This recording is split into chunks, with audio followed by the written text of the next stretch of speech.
গুতুরে তালাক দিলে তো অনেক ফ্যাসাদে পড়তে হইব, তার থেকে ভালো পালায় যাবো গা। পালায় গেলে গুতু তো আমার আর খুঁজবো না, আর ওই জায়গায় গিয়ে তো কেউ জানবো না আমার যে আরেকটা বিয়ে হয়েছে। আর 3 কুড়ি ভাই যদি আমার বিয়ে না করে তাতে কি হয়েছে, ওই আমি আরেকটা বিয়ে করতেই পারবো। হ্যাঁ, তাহলে ওই প্ল্যানই থাকলাম গো। আমরা একদম চুপ থাকবো, কাউরে কিচ্ছু জানাবো না। মিলন হবে কতদিনে আমার মনে।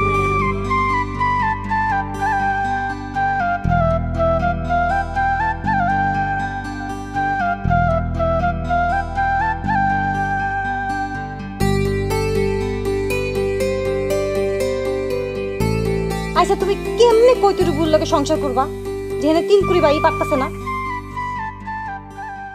কি করুম আমি, কোনো উপায় আছে আমার? তরে বাঁচানোর লাগেই তো এই শর্ত আমার রাজি হইতে হয়েছে, কারণ তুই আমার কাছে আগে। তুই এক কাজ কর, ওই গুতুর কাছ থেকে সিটা দেওয়ার চেষ্টা কর। গুতুরে তো সাইডা দিয়ে নিয়ে যায়, গুতু তো 1.5 মণ টাকা লেগে গুদাগুদি করতেছে। তুই ওই টাকাটা ছেড়ে দে। ঠিক আছে, তাহলে তুমি একটা কাজ করো, হারেস কাকারে কো অন্য শাস্তি দিতে। দিব না রে, দিব না। হারেস তালুকদার চাইলেও জহির এটা হইতে দিব না, কারণ কৈতুরি যদি ছুটা হয়ে যায় তাইলে ও সুইটটা গিয়া জহিরের ঘাড়ে চাপে বইব। জহির তো আরে গ্রহণ করব না। এর লেগাই আমার লগে কৈতুরির বিয়া দিতে চায়, যাতে কৈতুরি জহিরের ঘাড়ে না চাপে। তাহলে তুমি কি করবা? দেখি 3 কোটি ভাইয়ের লগে কথা কই। তুই 3 কোটি ভাইরে বিয়া করবি কিনা হেডা ক। তুমি কইতেছো আর কি করব, করতে হইব। রাজি হইছস? ভালো হইছে।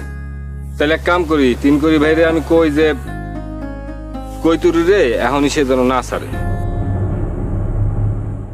আমরা আগে ভিটামাটি বেচি, গোছগাছ করি, তারপর রাতের অন্ধকারে একদিন বাপ দাদার এই ভিটামাটি চাইরা চলে যাবো।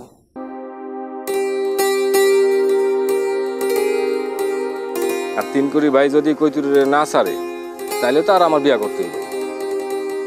এটা একটা ভালো বুদ্ধি। আমিও না ভাবতেছি এরকম কিছু একটা করব। গুতুরে তালাক দিলে তো অনেক ফ্যাসাদে পড়তে হইব, তার থেকে ভালো পালায় যাবো গা। পালায় গেলে গুতু তো আমার আর খুঁজবো না, আর ওই জায়গায় গিয়ে তো কেউ জানবো না আমার যে আরেকটা বিয়ে হয়েছে। আর 3 কুড়ি ভাই যদি আমার বিয়ে না করে তাতে কি হয়েছে, ওই আমি আরেকটা বিয়ে করতেই পারবো। হ্যাঁ, তাহলে ওই প্ল্যানই থাকলাম গো। আমরা একদম চুপ থাকবো, কাউরে কিচ্ছু জানাবো না।